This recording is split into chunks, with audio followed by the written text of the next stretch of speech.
Pondok pesantren ini memiliki keunggulannya yaitu tahfidz Quran, silat, entrepreneurship, dan go internasional. Sehingga kesenian dan budaya dikembangkannya itu semuanya berbasis dari pencaksilat.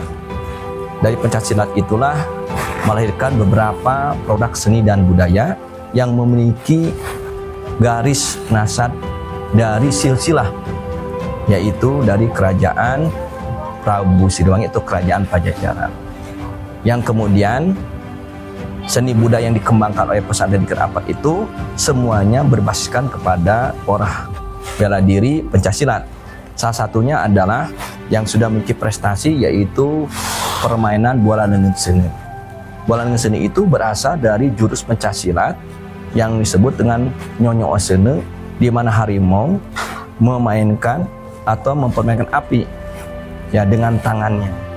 Maka kemudian jadilah bentuk permainan di pencaksilat yaitu memainkan bola api atau bola dengan seni.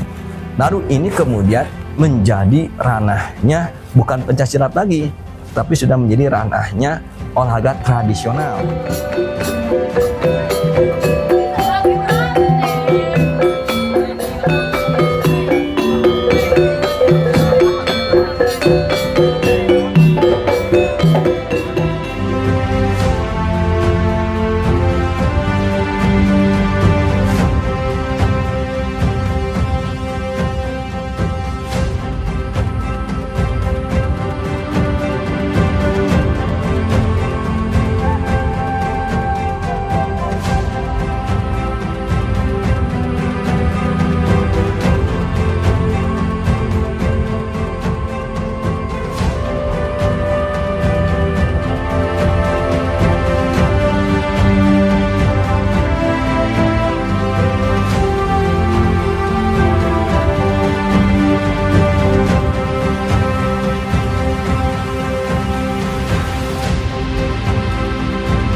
Dari bola dengan seni pun kemudian kita memiliki seni budaya yang kedua yang berbasiskan kepada pencaksilat, yaitu yang disebut dengan Lisung Ngamuk.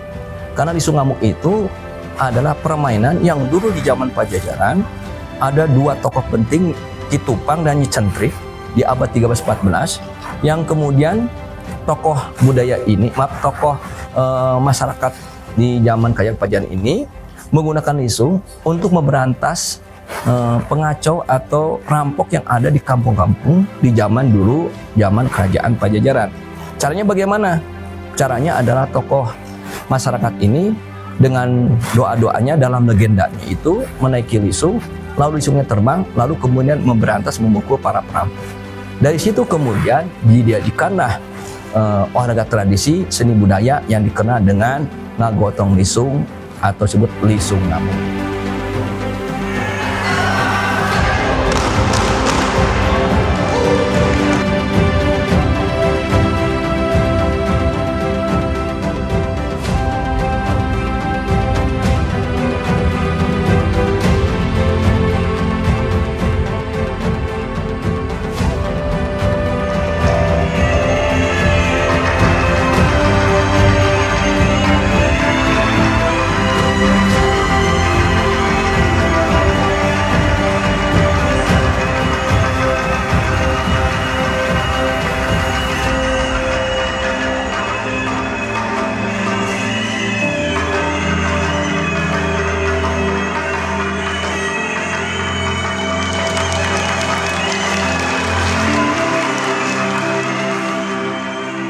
Lisung Ngamuk itu sebetulnya lisung yang dimainkan oleh 5 orang pesilat.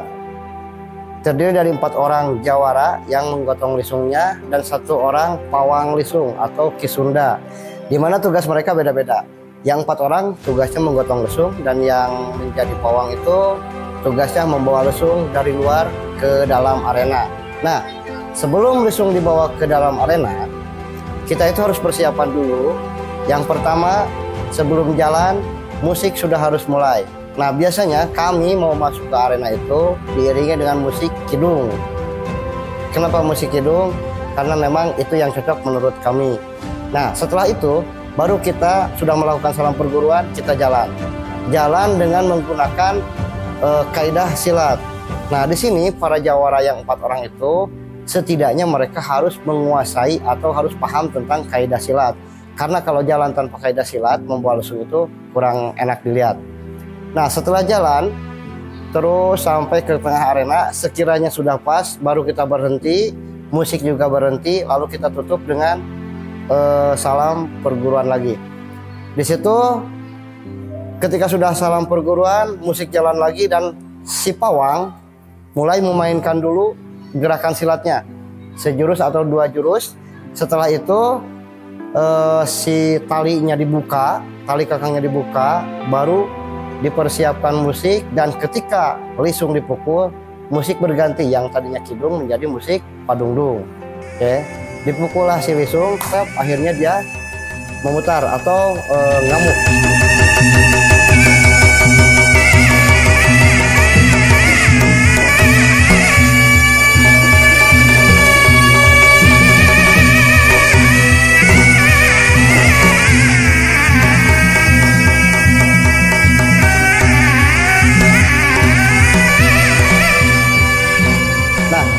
Kalau ada pertanyaan kenapa Ki musiknya harus padungdung, karena sejatinya lisung ngamuk itu makin kerasnya musik atau makin ketukannya makin cepat, makin rame si lisung makin ngamuk. Oke, jadi makin kencang musiknya, makin rame, lisungnya makin ngamuk. Nah, terus sampai sempat ada pertanyaan seperti ini, Ki Icut, itu lisung kenapa sih bisa ngamuk? Apakah di lisung itu ada setannya atau ada jinnya? Ana jelaskan secara logika. Mohon maaf, sebenarnya kenapa itu lisung bisa ngamuk? Oke, sekarang kita bahas terkait 4 orang jawara yang menggotong lisung. Kalian pasti lihat yang menggotong lisung itu ada 4 orang, di depan 2, di belakang 2. Nah, logikanya kalau yang di depan melangkah ke depan, sementara yang di belakang mundur, yang terjadi apa? Yang terjadi saling tarik-menarik. Yang 2 pengen ke depan, yang 2 pengen ke belakang. Akhirnya tarik-menarik. Belum lagi yang tengah misalkan, yang depan misalkan geser ke kiri, yang belakang geser ke kanan. Akhirnya dia muncullah guncangan. Nah, di situ ada gravitasi antara keempat jawara tersebut. Akhirnya karena tidak mau saling mengalah, akhirnya saling tarik-menarik dan terjadilah gravitasi. Nah, itu yang menyebabkan lisung ngamuk. Bukan karena ada jin, karena ada setan. Jadi sekali lagi saya tegaskan, lisung ngamuk itu bukan karena jin, bukan karena setan, tapi karena gravitasi ataupun tenaga si 4 jawara tersebut. Sampurna. Salam perguruan. Assalamualaikum. Nah, itu yang menjadi salah satu 2 ikon seni budaya yang lahir dari Pondok Pesantren Jikat Alpat melalui keunggulannya pencaksilat. Dan kemudian juga seni budaya yang ketiga itu ada disebut dengan adu lisung. Dari peristiwa Nyecentik Ketupang tadi, maka muncullah seni budaya lisung yang diadu. Lisung diadu itu gambaran daripada melawan kejahatan. Dan ini pun menjadi warga seni tradisi yang lahir dari Pondok Pesantren Jikat Alpat. Lalu kemudian oleh pemerintah dinilai sangat luar biasa, sehingga kemudian Boles dan Lisung ini dijadikanlah, ditetapkan oleh pemerintah Provinsi Jawa Barat menjadi warisan budaya tak benda Provinsi Jawa Barat. Ditetapkan main bola ngensene dan ngagotong lisung. Dan tahun ini main bola ngensene dan ngagotong lisung ini oleh Provinsi Jawa Barat akan dinaikkan ke tingkat nasional, yang semoga bisa ditetapkan menjadi warisan budaya tak benda Indonesia atau WBTBI. Sampai hari ini diakui oleh Provinsi Jawa Barat sebagai warisan budaya tingkat Provinsi Jawa Barat. Seni budaya yang kemudian lahir dari basis Pancasila ini, kenapa bisa terjadi? Karena saya sendiri sebagai salah satu keturunan yang mungkin nasab silsilah di keluarga keturunan dari Prabu Siliwangi. Makanya kemudian seni budaya di Pondok Pesantren ini pun kemudian dilestarikan dengan adanya Museum Prabu Siliwangi. Alhamdulillah Museum Prabu Siliwangi ini bagian daripada melestarikan benda-benda masa lalu dan juga benda-benda yang memiliki nilai warisan budaya tak benda. Warisan budaya tak benda ada bendanya. Contohnya, warisan budaya tak benda itu ada seni pertunjukannya. Tapi lisungnya waktu dari zaman Pajajaran ada di museum. Dan alhamdulillah, keempat, melestarikan seni budaya yang kita adanya museum itu sudah terakreditasi oleh negara. Kita sudah diakreditasi dan kita resmi ditetapkan menjadi museum, menjadi anggota museum ke-175, dan kemudian juga alhamdulillah sudah diteliti oleh Badan Riset dan Inovasi Nasional BRIN Pusat. Benda-benda museum ini kemarin diteliti sudah masuk 40 benda-benda ini bernilai artefak. Artefak itu adalah benda tinggalan masa lalu, benda-benda lama, benda kuno yang memiliki nilai sejarah dan budaya. Dan itu menjadi salah satu kebanggaan buat kota Sukabumi dan Provinsi Jawa Barat.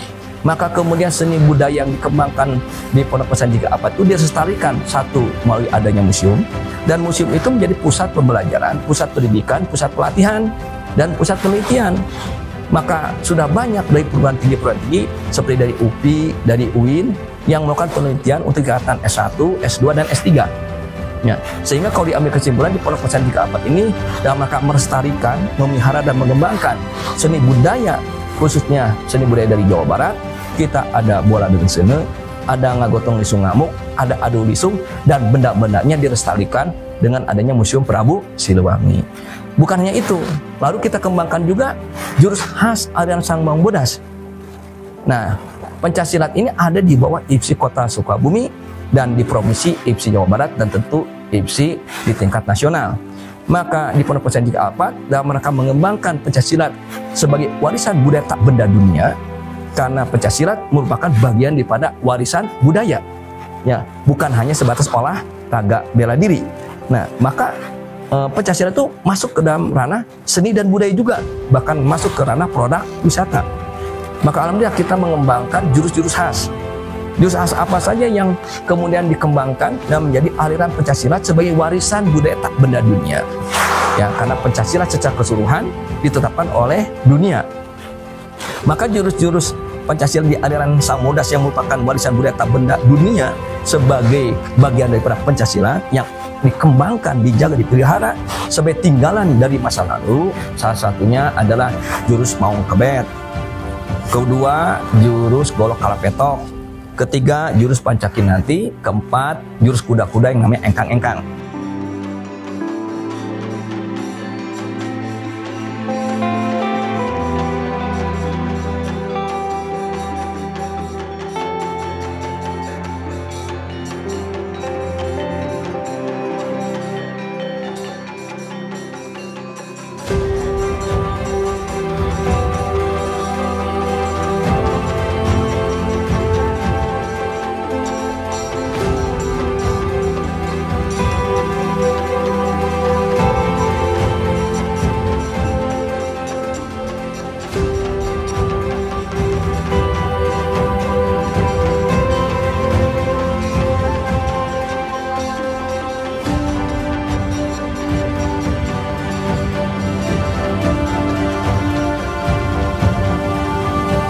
Jadi kalau seni budaya yang dikembangkan di sini meliputi satu, olahraga tradisional, seni budaya, dan produk pariwisata ada 4. 1, main bola dengan sene, 2, ngagotong lisung ngamuk, 3, lisung diadu, dan benda-bendanya dijaga dengan adanya Museum Prabu Siliwangi yang sudah diteliti oleh BRIN dan kemudian sudah ditetapkan oleh negara dan sudah diakreditasi oleh Kementerian Pendidikan dan Kebudayaan. Kemudian dari pencaksilat yang kita kembangkan, kita memiliki 4 ya, jurus yang masuk kategori seni budaya dan seni pertunjukan serta produk pariwisata, yaitu jurus Kalapetok, jurus Maung Kebet, jurus Pancakinanti, dan jurus engkang-engkang.